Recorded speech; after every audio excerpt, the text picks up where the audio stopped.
महिमा डीजे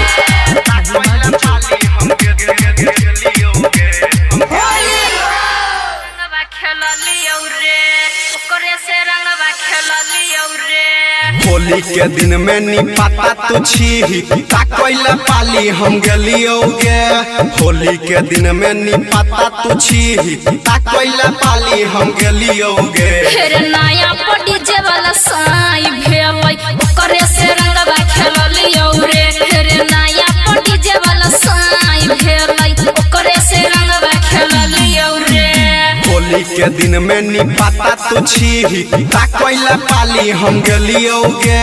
होली के दिन में नी पता तू छी ताकैला पाली हम गेलियो गे। फिर नया डीजे वाला साई भेलै ओकरे से रंगवा खेललियो रे। फिर नया डीजे वाला साई भेलै ओकरे से रंगवा खेललियो रे। महिमा डीजे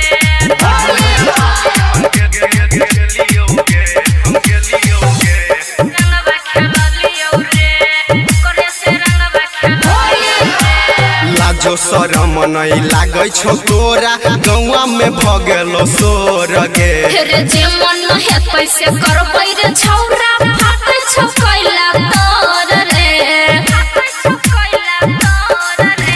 लाजो शरम नहीं लागै छौ तोरा गौवा में भगेलो सोर गे। फिर जे मन हेतै से करबै रे छौरा फाटै छौ कैला तोर रे। तोरा पीछा हम रहियो गे पागल दोसर नहीं के करो पटेलियो गे। हे गे तोरा पीछा हम रहियो गे पागल दोसर नहीं के करो पटेलियो गे। फिर नया डीजे वाला साई भेलै ओकरे से रंगवा खेललियो रे। फिर नया डीजे वाला साई भेलै ओकरे से रंगवा खेललियो रे। महिमा डीजे